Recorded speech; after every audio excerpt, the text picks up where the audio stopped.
Lend me your ear. I got something you need to hear. Turn the volume up so it's loud and clear. A podcast where we talk about politics and culture, unscripted, no limits.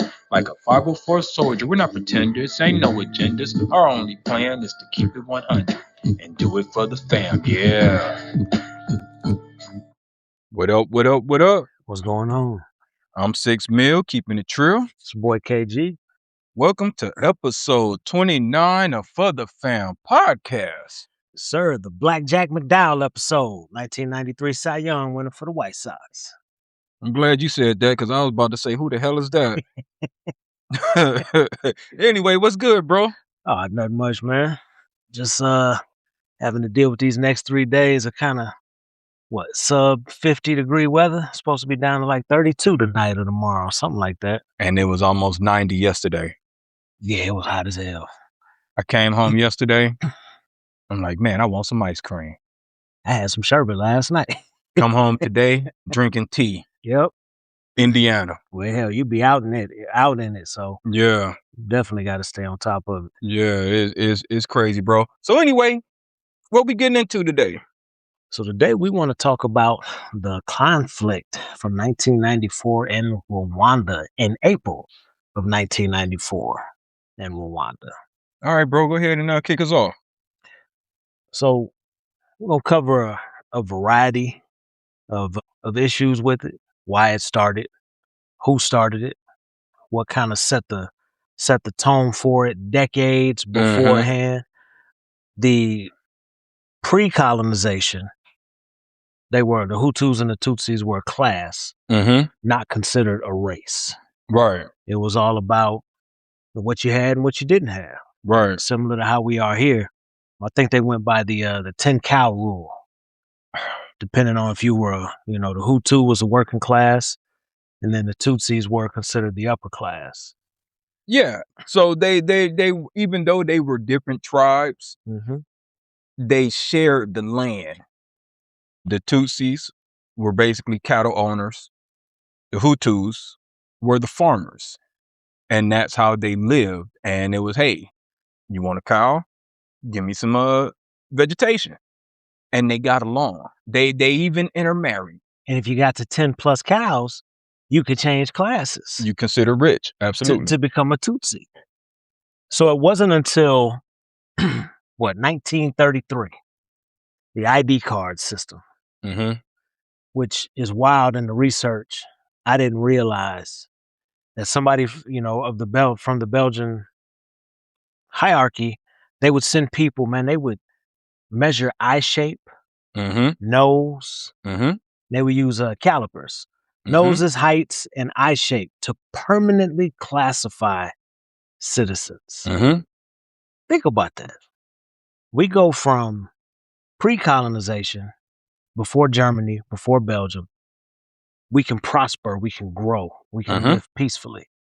And then they show up and go, nah, let's go ahead and we want to separate you guys. We want to be able to pull out an ID card, which is so funny because now today you hear little rumblings here and there of them talking about making sure that people carry passports in this country. Right.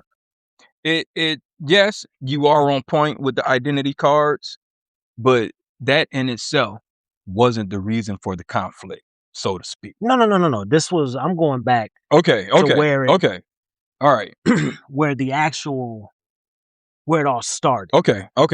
All right. Because when you take somebody from class to race, it's a whole, well, of course, Eastern Europeans have a history of classifying people by race, so it's a whole different story. No, I was just I'm gonna let you cook until we get to where the conflict actually started. Gotcha. So the power flip, 1959. There were a lot of movements throughout Africa, and the Belgians flipped support to the Hutu majority. Most Tutsis fled to Uganda. Right, and this is where the conflict actually started. The Belgians preferred, was it the Tutsis over the Hutus. Yeah, because of the class. And they basically made them the second class citizens, and they were instigating, for lack of a better term, the beef between the two, which is a classic divide and conquer strategy, which has been used throughout history. And I mean, that's basically what it was, a divide and conquer. We're going to come in, we're going to make you guys fight each other. And then you won't be focused on the real enemy, which was the Belgians or any colonizer at that time. Which I'm going to get to that now. Okay. So the 70s and 80s, Rwanda was considered stable. However, most of the northern Hutu elites kept all of the riches and the wealth from the southern Hutus. Because remember, a lot of Tutsis were in Uganda at the time. Right. So in 1989, coffee prices crashed, a famine hit the South, and the IMF loans caused skyrocketing inflation. The country was starving, desperate, so on and so forth. So from 1990 to 1994, this gets left out a lot. In 90, Tutsi rebels, which was the RPF, invaded from Uganda. The government used this as a distraction from the economic poverty. Like, oh man, they invading our country. Right. We got to defend ourselves. So now the poor Southerners, we need to defend ourselves. For anyone who's trying to follow along, if we didn't say it, we're talking about Rwanda. All right. I know we're mentioning the Hutus and the Tutsis a lot, but we're talking about Rwanda and how the whole Rwandan genocide started or came to be. So that's the main topic of discussion here. I just wanted to put that out there to make it plain in case anyone was getting lost and thinking, what the hell are these guys talking about? We're talking about the Rwandan genocide. Yes, you are 100% right about the RPF and the Civil War. And it started the dehumanization campaign. And this is when it's not funny. None of this is funny, but when the Tutsis start calling the Hutus cockroaches and all of that stuff, and I know some of you guys are probably familiar. Was it? Okay. Yeah, the Hutus were calling the Tutsis cockroaches. Okay. Yeah. And you guys are probably familiar with that story. And all of that all stemmed from what we were discussing previously, with the Belgians coming in and creating a power dynamic and separating the people and choosing one side over the other, which really fueled the conflict. So here are a couple things based on what you just said a few minutes ago. The Northern elite, the propaganda, united the South. Here's where the craziness starts, in my opinion. Unemployed Hutu men were promised land, cattle, and homes of any Tutsi they killed. And the government framed the killings as mandatory community labor. Mandatory. A genocide. Mandatory. Is a mandatory community labor. That's crazy, bro. That's wild. Mandatory that you go kill somebody.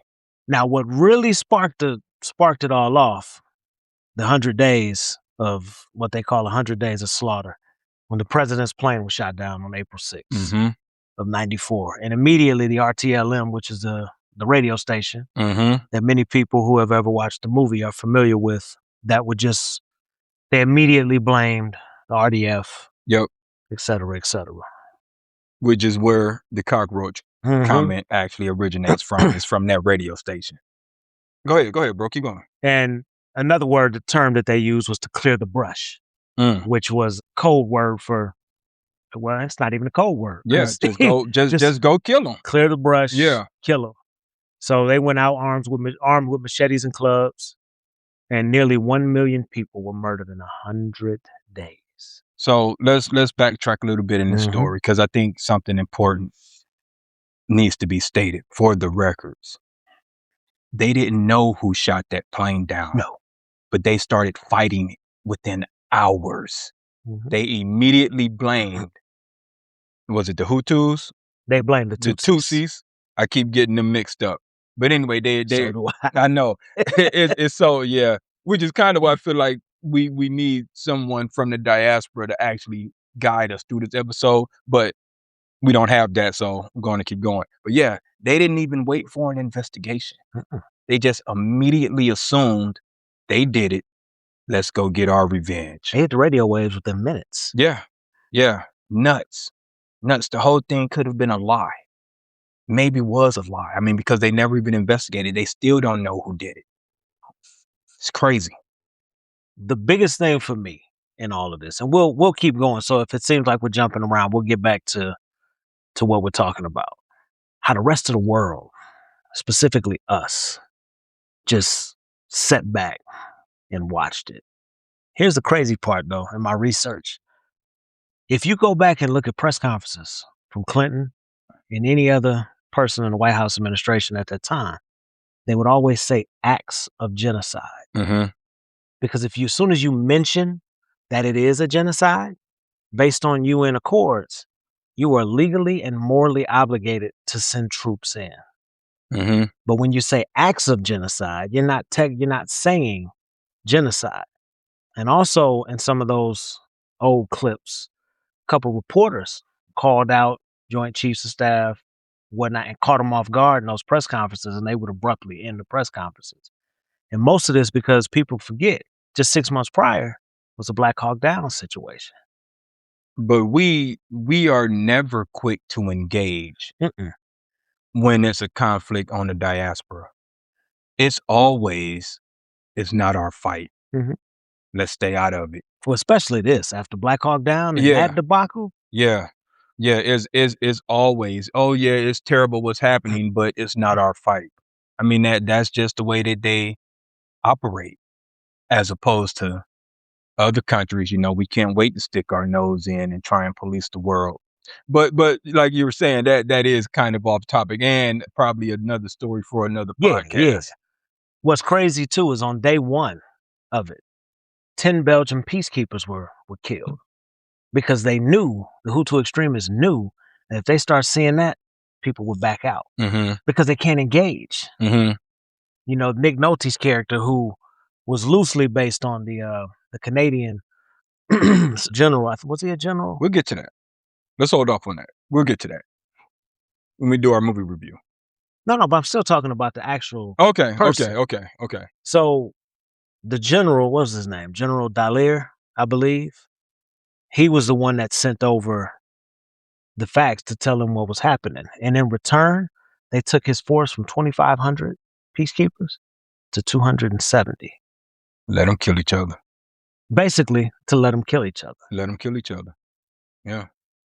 So if it sounds like, especially for me, I'm stumbling through this, it's because all of these years later, researching this and then just seeing and, you know, hearing, like, this was ridiculous. And we lived like we would see it on the news. It could have been avoided. The entire thing could have been avoided. That's the ridiculous part of it, is none of it actually had to take place. Right. And the world allowed it. But as history has shown us, when it's people with increased melanin, I mean, that's kind of how they get down. They'll let it happen. To us, they just don't care. I mean, history proves that they just don't care. Unless it's something that they can gain economically, financially, some land, some resources, some minerals. Unless it's something that they can gain, they just don't care, man. And it's still happening today. Oh, right now. Oh, for sure. What doesn't get brought up enough, I don't think, is the fact that leading up to this conflict, starting in 1990, you know who was providing weapons and supporting the Hutu government? France. Well, it took until 2021 for them to finally acknowledge, you know what? We may have been indirectly responsible for this because of all the weapons and so on and so forth that we provided this country. Hot take. I'm about to get in trouble. Belgium, France. They're right there. I mean, it's kind of the same. No, you don't get in trouble. It's kind of the same. You know what I'm saying? So, hey. It's just amazing how they get colonized by Germany. And then Belgium comes along, and it's the same shit. We so about to get off track, but it's our show. Just the way that they sliced up Africa and colonized it, period. It's ridiculous. There's a reason it happened. They saw the resources. No African country had any say so. Just, all right, you gonna take this part. Hey, yo, what y'all want? Okay, y'all gonna have that part. Yo, what y'all want? Okay, y'all had that part. And it's like the Africans sitting there going, what the fuck? What about us? They had no say so in it, bro. It's nuts how they took over an entire continent. Not a country, a continent. What's crazy is that most of the Africans that they encountered during those times welcomed them with open arms. Oh, you gonna bring business here? Oh, you gonna mine our resources and make our country money? Sure. Nope. You know what they find? They find that the craziest SOB in the country, they put them in charge, and they rule with an iron fist.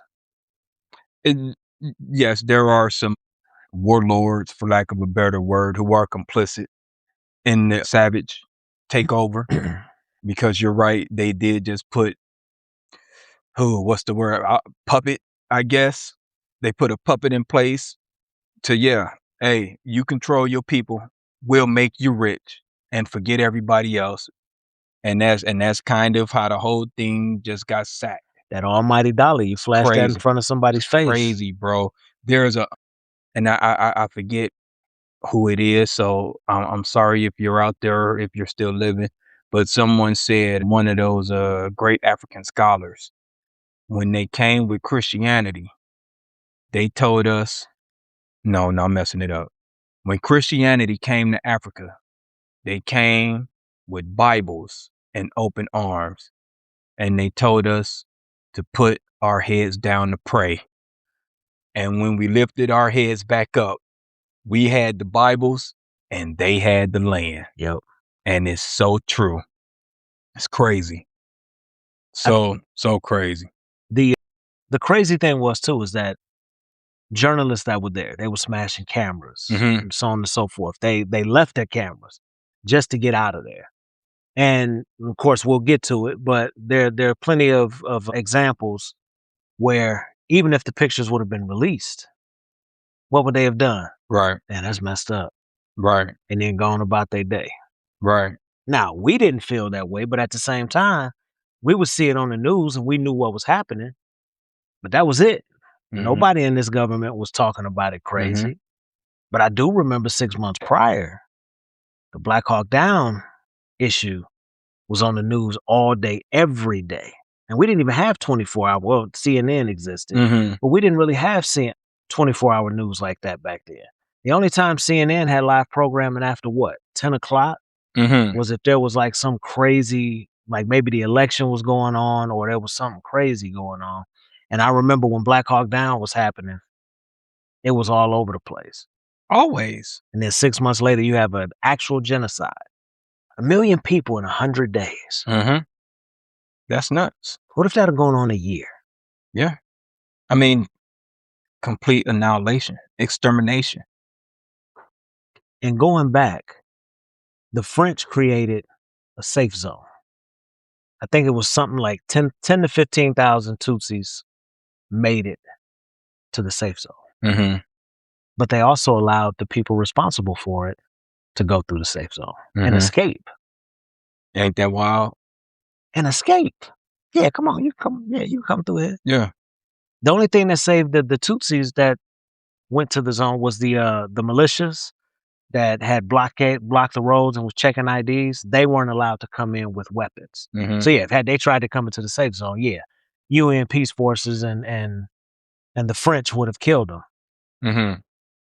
Let's keep going, bro. But it's insane just how this happened, why it was allowed to happen, and even going, like I said, going back to 1933, creating an ID card system for people to take them from being separated in class to race, and then to be permanently through your father's bloodline be labeled a Hutu or a Tutsi. You imagine being 10 years old and you're in school and some white dude from Belgium show up and start measuring your nose and your eyes, oh no, this a Tutsi. Which is crazy because, like I stated, they were intermarrying. And then it was not allowed at Then it was all not after allowed, correct. So it's possible that someone could have had both bloodlines within them. that. What do you do? So you get to tell me who I am? Man, kick rocks. From a whole nother country. Right. Kick rocks. The whole thing is wild, bro. But is terrible as the Rwandan genocide was. This was kind of just like the colonizers' MO. They're responsible for starting wars within Nigeria, the Biafran Civil War. They started the conflict in Kenya, the Mau Mau uprising. And I want to say they started one with the Sudanese Civil War between the North and the South. It was just what they did, bro. They come in and, like I said, instigate a fight between the natives and keep them fighting each other while the real villain got away with all the land, all the riches. It's kind of like what we do here in America. How do you get these poor people not to focus on us? Put them against each other. Put them against each other. Let them fight over race. Hey, white man, you're better than the black man. Hey, black man, the white man did this, that, and that to you. He got all your stuff. Keep us fighting over something that's silly while they escape with all the riches. They drive away laughing, and we out here fighting each other over nothing. In the end, we'll all still be poor. It's the same demo. It's the same strategy. Well, the way that they've done it for years is they pick one amendment, which is the Second Amendment. And it doesn't matter what part of this country you live in, if you're a white Republican, rich or poor, all you gotta do is start talking about the Second Amendment. And they got you. Yeah. Oh man, they ain't gonna take my guns? Or immigrants. Or yeah. Or immigrants. Yeah. Throw immigrants in there, boy. Which is nuts. I mean, because a lot of people in this country who hate immigrants are, second, third removed descendants. Yeah. Your great grandparents were probably immigrants. Your grandparents may even be immigrants. Hell, some of them, their parents are immigrants. And what's crazy is that it's always been people have spoken proudly of their Italian heritage. For sure. Of their Scottish heritage or whatever. Yeah, and now you want to gatekeep and not let anyone else come in. Come on, man. Knock it off. That's so silly. And anything else you want to touch on as far as Nah, I think that's it. All right. Well, this was a heavy hitting topic. It is heavy. Let me see, because there was something that I wanted to touch on here real quick. Oh, going back to the president being shot down. I want to talk about the Trevedic report, which was published in 2012. It's suggested, I don't want to say reported, I don't want to get in trouble. It suggested that Hutus may have actually shot the president down just so they can start a fight. They allegedly killed their own president just so they can start the fight. That's wild, bro. It's so wild. Like I said, the whole thing could have been avoided. It's all just I don't want to say it's a lie, but could be based on a lie. Whole plane full of people. Because everyone died on that plane. Yep. All right, bro. Let's transition into some current events. Let's lighten this thing up if we can. that was pretty heavy, bro. Yeah, let's try and lighten this thing up real quick. You got a current event? You want me to go? Yeah, you can go ahead. I don't know how light this is going to be. I want to talk about midterms. With the midterms approaching in November, we're going to start seeing a lot of political advertisements, a lot of candidates running for office, a lot of guys that we've probably never heard of. I want you guys to keep this in mind. This isn't a party thing, whether you're a D or you're an R, it doesn't matter. I want you to keep this in mind when you see these political ads. Two things, actually. If someone is only telling you what they're against and they're never telling you what they're for, they are not the candidate that you need to vote for. Okay? Real simple. I want you guys to keep that in mind. The other thing I want you guys to keep in mind is this, and this is partisan. If you see Republicans who say, I will do whatever Trump wants, that's absolutely not the candidate to vote for. Because I want a candidate to tell me, what are your ideas? What are you going to do? I don't want a Trump stooge. So if that's all someone is running on is that I'm a Trump stooge and I'll do whatever Trump wants and Trump supports me, I support Trump's agenda, that's not the guy. You don't deserve a vote for that because you're not telling me anything that you're to make this local.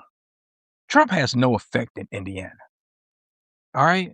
So if you're basing your strategy on what Trump would do for Indiana, you absolutely will not get my support. Do better. Come with a message. Come with a plan. Lay it out. That's my current event, bro. All right, so mine is definitely not going to be light. So on a couple of days, on the 17th, which was what, yesterday? So I'm going to talk about the story before I talk about the video. You and I just talked about that. I know why, yeah. So in Chicago last year, June 2025 to be exact, two police officers, Crystal Rivera and her partner, Carlos Baker, were chasing a suspect. Still don't know what he was being chased for, whatever. They go up the first flight of steps and they get to the landing and they turn. Officer Rivera hangs back. He kicks in the door. As he kicks in the door, there's somebody flying over the couch. And as I was telling you on the still frame, you can see somebody raising a gun. Person raising the gun never fires. It's not me assuming. It's what the CPD is saying. Never fired. He sees the gun on body cam, turns 180 degrees, shoots her, retreats up to the second flight. I'm sorry, almost to the third floor. And he's screaming, dispatch, send everybody, send SWAT, send a bus, send everybody that's available. My partner's been shot. Apartment door is still open. He comes down the steps, walks by an open apartment door, drags her. And it's graphic. Now, her face and her chest are blurred out, but he's basically dragging his dead partner down a whole flight of steps. That took 90 seconds for him to get to her. Here's the crazy part. They are rumored to have had a romantic relationship that she ended briefly before her death. Oh, wow. Yeah, I didn't tell you that part. No, you didn't. I was saving that part. So her family has filed a lawsuit claiming that he did it intentionally because he was pissed off. Videos everywhere. I'm saying this, I'm like you said, I don't want to get in trouble. I got eyes. I can see. He turned and shot her. Give me those names again, bro. I got to look this up. So, Crystal Rivera and Carlos Baker. Okay. All you got to do is look up Chicago body cam video. Okay. It'll pull up. But his attorney says it was a tragic accident where when he saw somebody, raising up to fire a gun, he lost his balance and shot. Okay, let's just say you did. We have body cam footage. We see where you're facing. So if you walk back as a cop, you know your surroundings. You're not going to go straight back. You're going to curve. So you're telling me you went to the left and shot over your shoulder? Let me ask this. You say he went back and got her after she was wounded. Mm-hmm. Were any additional shots ever fired? No, one shot. So one shot. This whole incident is one shot. Suspects never fired a gun.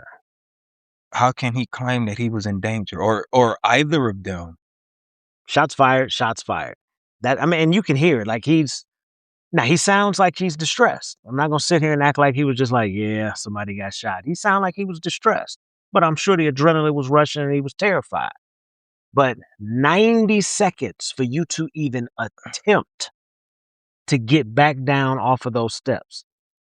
But if the threat was imminent, wouldn't they have just been busting at him when he went to recover her body? Or even her. If they were really trying to injure the cops, they would have shot her a couple of more times to make sure she was dead. Oh, wow. They never fired another shot. Oh, wow. This is interesting. Yeah, I definitely got to do more digging into this. Yeah, they released that yesterday, the video. Okay. Yeah, that's crazy. Now, obviously, I mean, it's alleged that they had a romantic relationship. Sure. That part I'm not concerned with, but Yeah. the whole shooting incident. But he lost his police powers after this. He's basically on desk duty. But apparently he's had several incidents previously, and people within the department said that he was unfit for service. And yet he was still out driving around. And yeah, in any event, he should not be allowed to be a cop. Even if he doesn't get jail time, he shouldn't be allowed to be a cop anymore. And that's just not in the city of Chicago. That's everywhere. And this is what really aggravated me when Biden was trying to introduce that bad cop registry. And Republicans voted it down, and they were so much vitriol towards that piece of legislation. It's like, no, this is exactly why this type of legislation is needed, and in my opinion, is required. Think about this. Why would you ever oppose, as a politician, the only reason you would ever oppose something like that because you lose support of the Fraternal Order of Police For sure. of where you live. For sure. That's it. Which sure. tells me that you're not fit to be a politician. You're not fit to serve your community. Because to me, you don't care about the people. Because to me personally, that should be a bipartisan issue. Like, Correct. Yeah, absolutely. We don't want bad cops on our streets. Correct. Because what happens, even if this guy is fired from Chicago, he just moved to another state and become a cop. And bro, you know how much I listen to true crime stuff. You know how many stories I've heard of this cop did this in this town, and then went to that town, then to that town. It's like 3 or 4 different times. The cop that killed Tamir Rice had been fired from another precinct, came over there to Cleveland, killed Tamir Rice. Which is wild because that cop was young. Yeah. These cops are getting fired 2 and 3 times before they're 30. Correct. Which is exactly why that bad cop registry is so needed. It's so needed. But hell, if I'm a chief, I don't want to hire your ass if you just got fired for shooting somebody. Nah, take your ass on. Find a different career. And that's another thing. But no one's checking, bro. These people act like when they become cops that they're void of being anything else. Whereas you and I have changed careers, what, 2 and 3 times?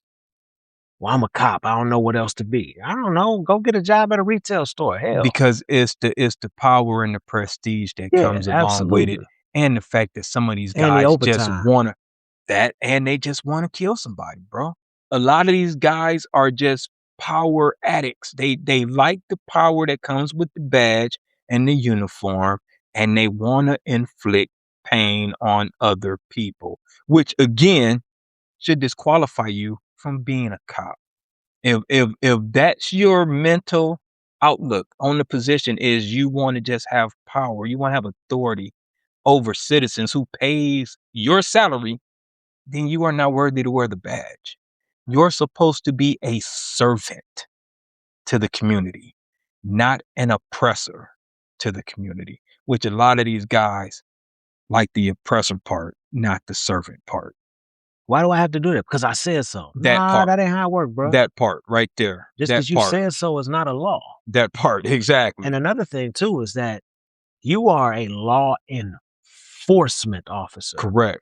You are not the law. Correct. You enforce the law. Correct.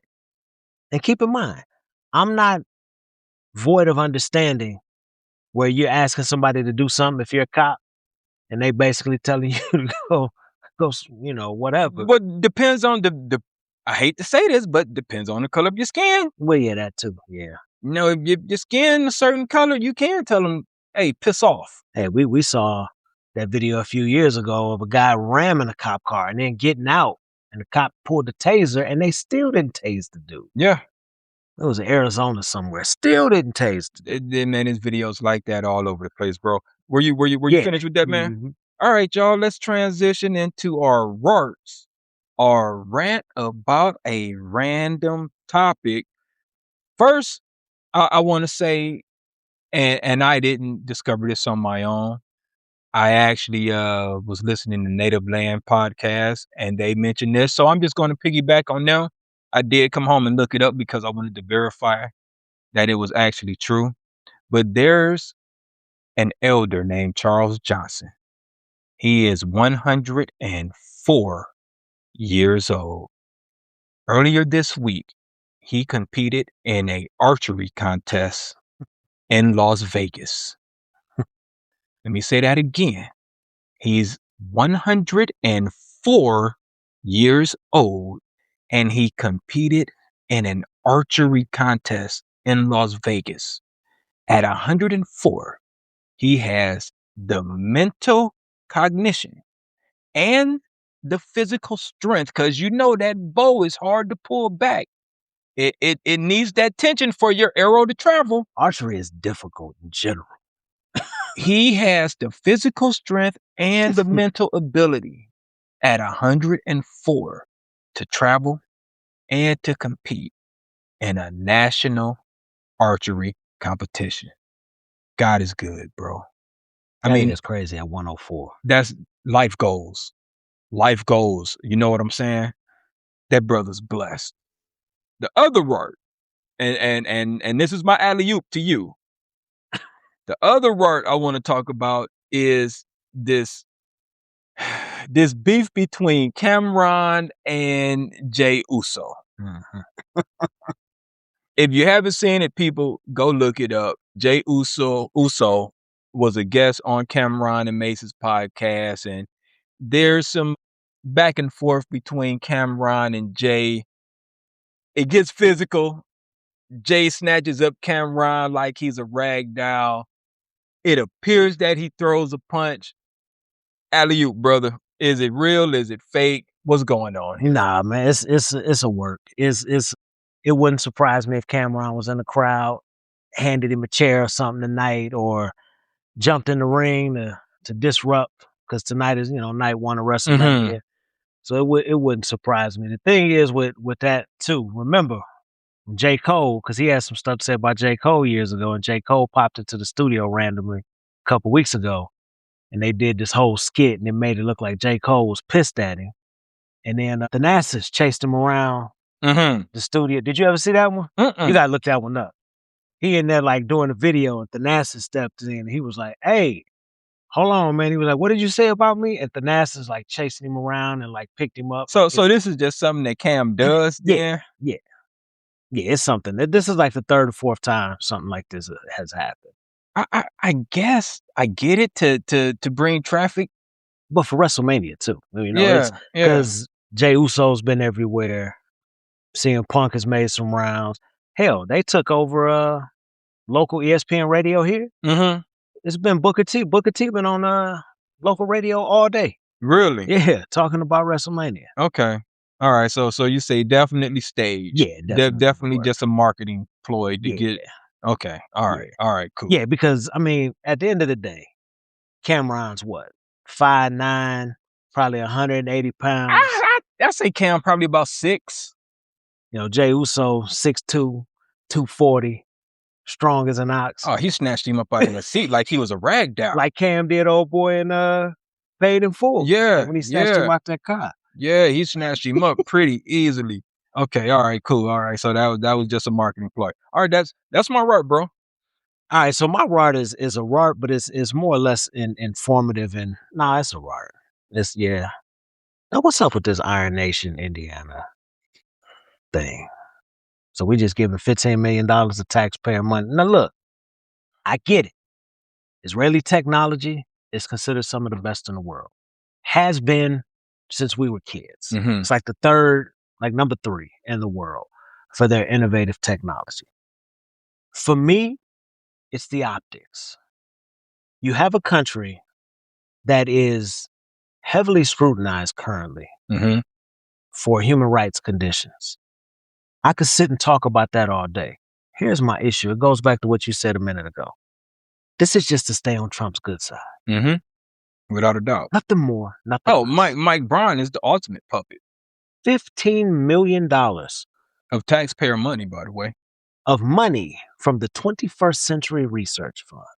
Now, when I first heard that, I ain't gonna lie, the first thing that come to my mind is 21st Century Scholars. That's what I was, yeah. Man, I got mad as hell. And then I was like, hold on, let me make sure I'm not mad.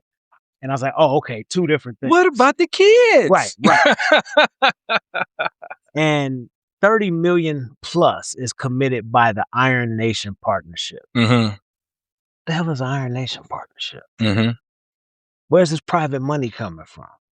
Which is going to be the majority of it. Israel. Yeah, of course.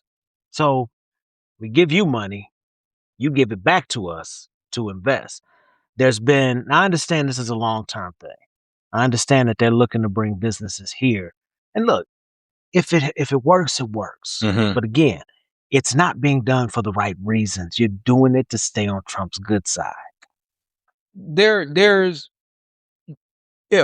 is doing a lot of heavy lifting here. There's no guarantee that it's going to be prosperous or profitable. Bring jobs. There's no guarantee that it's going to bring jobs.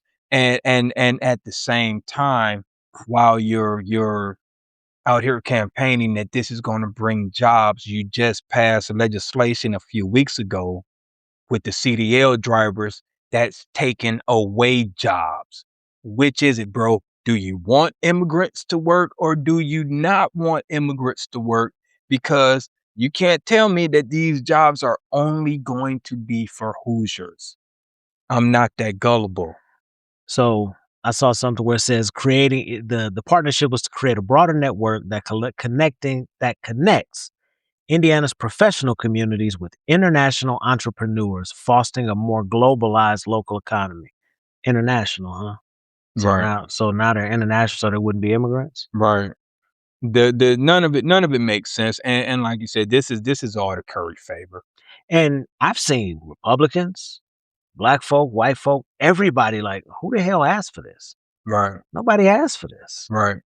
How about you fix our damn roads? Listen, man. Right. No, that's facts. Our roads have to be the worst in this country. They do. They have to be. And we grew up near Chicago. We grew up driving on Chicago roads that were horrible. And you know, if you tear up your car when you hit a big pothole, they don't pay you for that. I had to get a tire replaced the other day. And what you gonna do? Who you gonna complain to about it? Right. I'm gonna call the mayor's office. Oh, go ahead. Yeah, you get nowhere. You know, when was the last time we you even get someone on the phone? Look, when was the last time we even seen Joe Hogson? Yeah. Yeah, it's nuts, man. Yeah, he just needs to go, bro. I mean, he just needs to go. It's just that simple. But on a different note, to keep this local, I did see where a judge told them that their ban on college IDs. Oh yeah. Is for voting purposes. Yeah. You can use your college ID to vote because it's unconstitutional, and just voter suppression for them to say that their college ID is not valid. So those that's college great. IDs are verified. They don't just hand them shits to any and everybody. You have to show ID, everything. Yeah. In order to get those. So why wouldn't it be valid? Yeah. And why no, that's the question. Why wouldn't it be? Well, we know why. Yeah. Because why the hell wouldn't you want a student to exercise their right to vote? Just voter suppression. Just make it harder. Make it harder for people to vote, because that's the only way that they win is low voter turnout. It's the only way that they win, right? The more people participate, the less chance they have of actually getting voted into office. So they're all about the voter suppression. They always say that, you know, Trump won by a landslide and this is what the majority of Americans voted for, and there was a mandate to do this, that, and the other. only like a third of the country voted. No, you don't have a mandate. Yeah, a lot of people stay at home. Yeah, a lot of people stayed home. So yeah, the whole thing is just a lie, but that's what they want. They want the low turnout because it heightens their chances. Just another dirty dirty ploy in the game, a dirty trick that they use, and then they try and pass it off as we got a mandate, this is what America wants, et cetera, just foolishness. If everything was done the way it should be and voter turnout, hell, let's just say voting day was national holiday, Which it should be. And everybody gets a chance to vote, they'd lose 100% of the time. Correct. And they know this. Get rid of the electoral college. Who was the last president to win the popular vote that wasn't a Democrat? Bush. And that was only because 9/11. Well, this clown won it this time. Oh, well, yeah. Allegedly won it this time. But yeah, he wouldn't have beat Hillary. Yeah. Smoked them by 3 million on the popular vote? Smoked them. Yeah. They should have been. And that's something we could probably look into on a future podcast. But yeah, the electoral college should be null and void. It's outdated. It is completely outdated. A lot of stuff we do in this country. No doubt.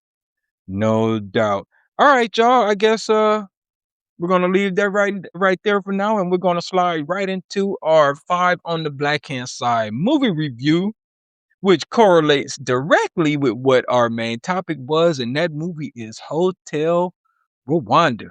Go ahead, my brother. All right, so Hotel Rwanda came out originally December 2004. The reason they released it in December was to qualify for the award season that was coming up. But the actual nationwide release was in February 2005, and that was about maybe 10 years after the genocide itself. It was directed by Terry George, and he also co-wrote the screenplay. The budget, which I didn't realize, this was an independent movie. I can believe it.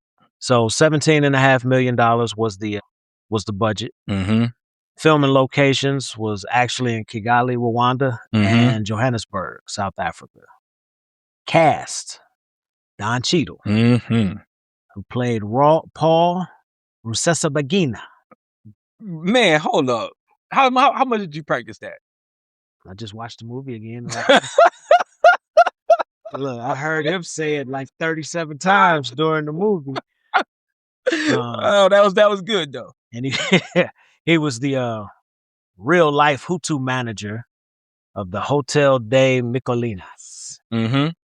His wife, Sophie Okonedo, her name was Tatiana Rusesabagina.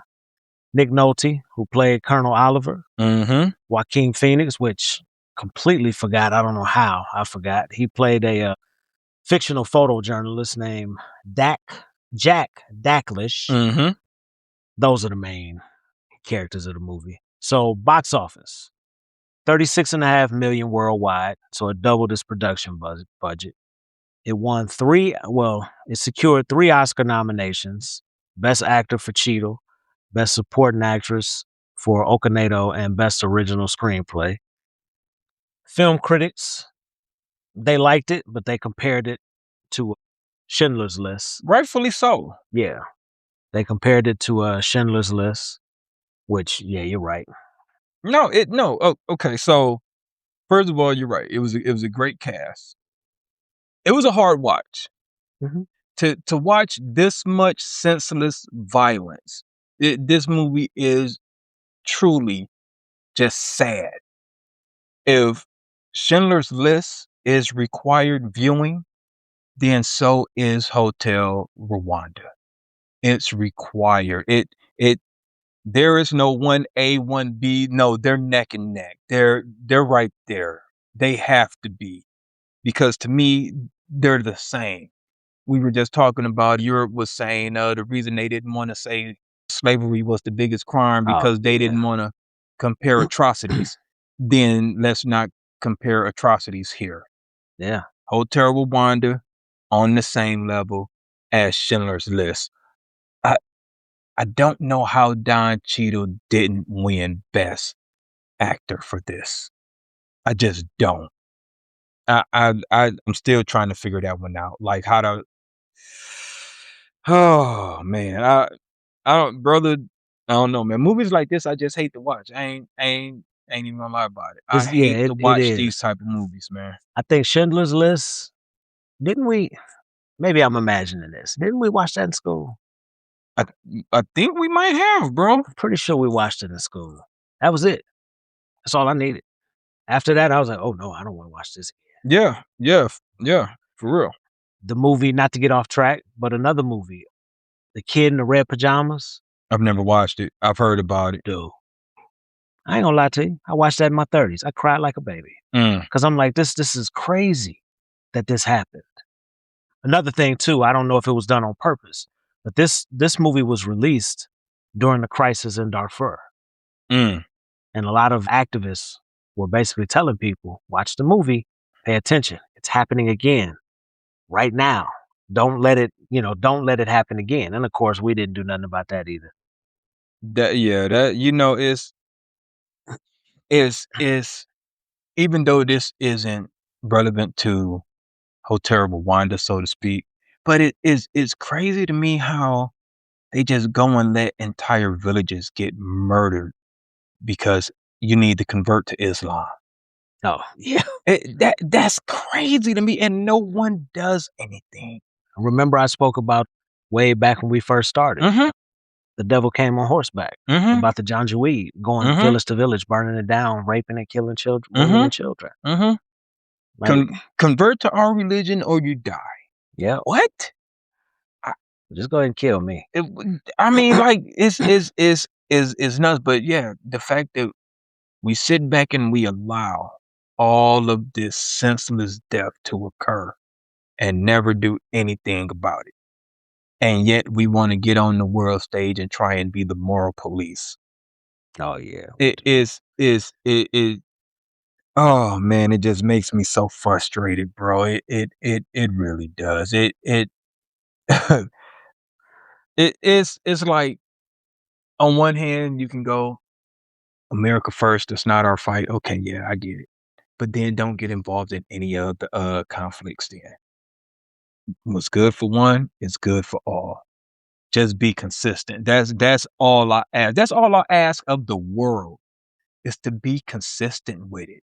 Don't turn a blind eye to what's happening on the continent and pretend like it's not happening, or just say that's just them. Yeah, I'd rather you be honest. Yeah. Either enforce it or don't enforce it and let it happen everywhere else, because it doesn't just happen in Africa. But that's how they love to try and paint the picture or tell the narrative, is that it only happens in Africa because that way they can use the savage trope. Mm-hmm. Knock it off. Please stop it. So recently I saw video and pictures on the internet of basically the same shit we saw growing up, like feed a child and flies and all that dumb shit. I was looking at that going, this is what y'all showing? Yeah. With everything going on in the world, this is what you're showing. Right. Now, I'm not saying that the message, they need humanitarian aid. I understand that. But this is what we're doing? Well, they had humanitarian aid until Elon Musk hired his Doge dickheads. Those kids, because that's basically what they were, high school kids. To end USAID. Which got overturned. And I don't even know if the money's been... But still, all the food that went to waste because it was warehouses full of food that they couldn't ship, and they just let all that food go waste. Yep. And you talk about waste, fraud, and abuse. You are the waste. You are the fraud. You are the abuse. Anyway, bro, let's get back to Hotel Rwanda. So I want to talk about a few scenes. The one for me is the Foggy River Road. Mm-hmm.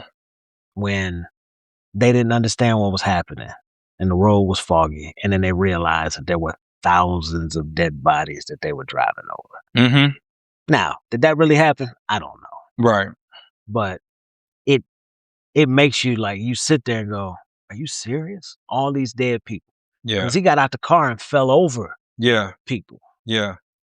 So that scene was difficult because they thought they were potholes. It was actually people that they were running over. The most terrifying, horrifying scene or scenes to me is when they were like hiding in the cabinets and stuff. I'm just like, gosh, man. For me, it's the rooftop too. That part also, man. I can't even imagine what that fear is like. I mean, like, don't breathe. If they hear you, you're dead. And nobody's shooting you.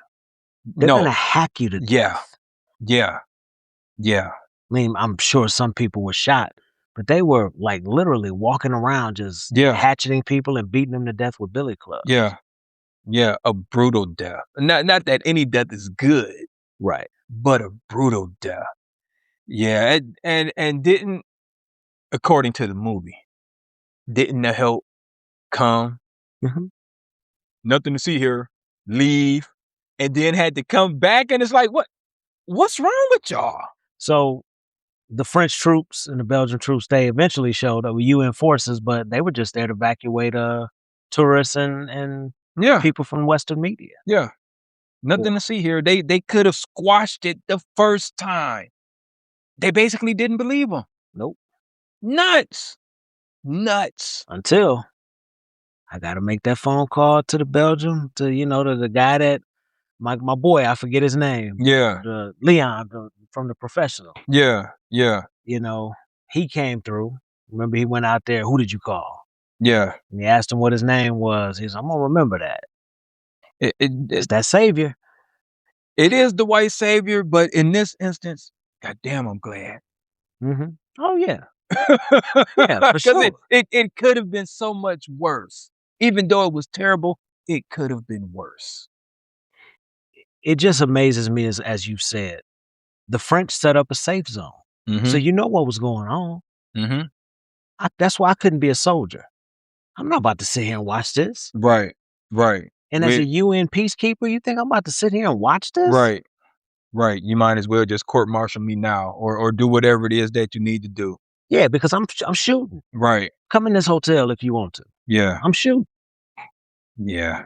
Hey, I guess it's time we go ahead and rate this thing, bro. So as a movie, I thought it was perfect as a movie. So I'm doing 4.75. I'm doing 5, bro. I'm doing 5 as a movie. I'm doing 5 because, like I said, if Schindler's List is required viewing, if Schindler's List gets 5, then this gets 5. It is right there on the level with Schindler's List, in my opinion. And there is absolutely no way Don Cheadle should not have won. I know I said that. I don't want to keep saying it. Who won that year? 94? Is that like Forrest Gump year? I don't know. Because Tom Hanks had like 2 or 3 movies come out that year. Yeah. That were really, really good. Yeah, let's guys, I hate to research things while we're recording, y'all, but I must know. I have to know who won Best Actor in 1994 or 1995? It would have been 95 because okay.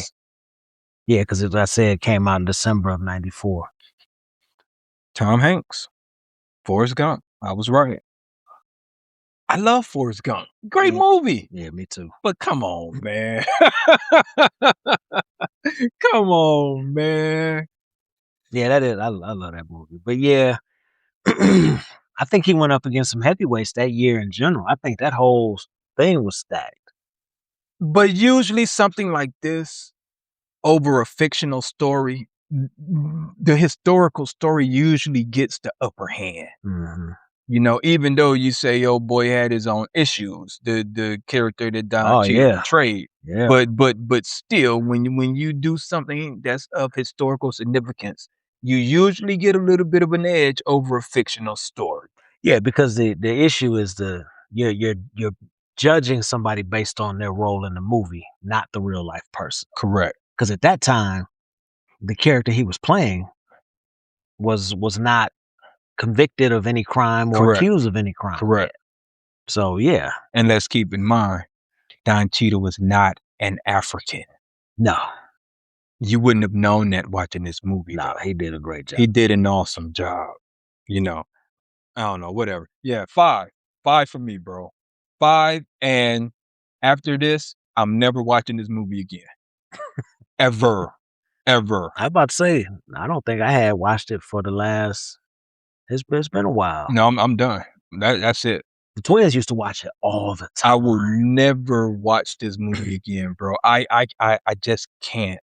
Yeah, it really does like just put a pit in my stomach. There's a couple movies like that I can't. Yeah. Schindler's List. Schindler's List. Yeah. Never, ever plan on watching it again. Yeah.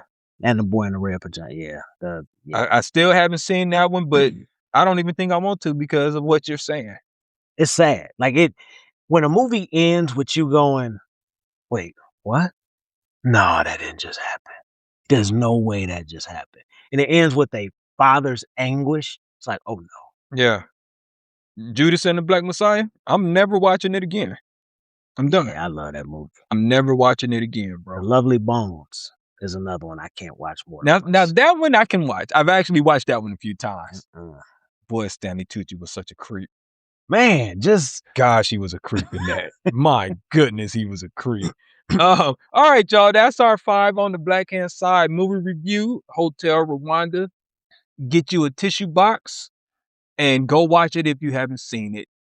It again, it's Hollywood, so there's probably some things added for a dramatic effect. But if you're interested in our main topic and you want to see live action what the Rwandan genocide, not the hotel, but what the Rwandan genocide was about, go watch Hotel Rwanda and you'll get a better idea of what we were discussing in our main topic today. All right. I guess it's time for the closing monologue. My brother, the floor is yours. Appreciate it. So today I want to talk about politicians and their duty to the American people. Now, I understand that politicians have to take certain liberties, make decisions that we may or may not agree with. But we have sat around in this country for far too long, allowing politicians to make decisions that they know the majority of their local constituents do not support. We make it far too hard in this country to put together recall elections. In fact, on a federal level, there isn't even a system for recall for federal elections. We are stuck in a system that treats removing a representative like a criminal trial, relying solely on the impeachment process, which is designed to be a high bar of high crimes and misdemeanors rather than a reflection of public dissatisfaction. It makes no sense that a country supposedly as progressive as ours still uses such outdated, rigid structures while the rest of the world moves forward.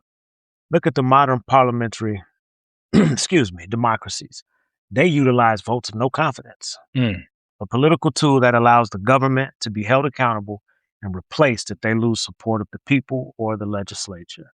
They have the flexibility to pivot, whereas we are locked into fixed terms, waiting years for a chance to correct a mistake, even when the job is not getting done. I'm encouraging all voters, do your research. Don't just go to the polls, hit Democrat, hit Republican, hit Independent. Also, don't stay at home, and then get online and bitch and complain about a process that you don't even participate in. That part. Because when you don't do your research and pay attention to the past, you get exactly what we have now. All right, y'all. I was going to add to that, but I'm not. That was perfect. You summed it up excellent. I mean, just nothing else. Nothing else. That's going to conclude this episode of For the Fam Podcast, episode 29. What do I want to say? You can find us on all social media platforms where you get your favorite podcast. Hopefully we'll become your favorite podcast. We're also on YouTube, audio only. I gave you guys an assignment last week. If you shared with 2 friends, thank you. If you didn't, what are you waiting on? And if you're new, you got the same assignment to share this with 2 friends. All right. Help us grow, y'all. But before you share, hit subscribe. There you go. That's how people find us. That too, right? We gotta manipulate this algorithm. All right. That's it, bro. That's all I got to say. So I want to say one more thing. Thank you to the people of Vietnam. And Uzbekistan. Right. which doubled from last week. Yeah. But the two highest downloads come from the US and Vietnam. That's what's up. So appreciate it to all the international listeners. To all the international listeners. Thank you. To all the American listeners, thank you also. Thank you for everybody who's tuning in. Absolutely. We appreciate it. All right. I'm 6 Mil, keeping it trill. It's your boy KG. And we'll holler at y'all next time. Peace.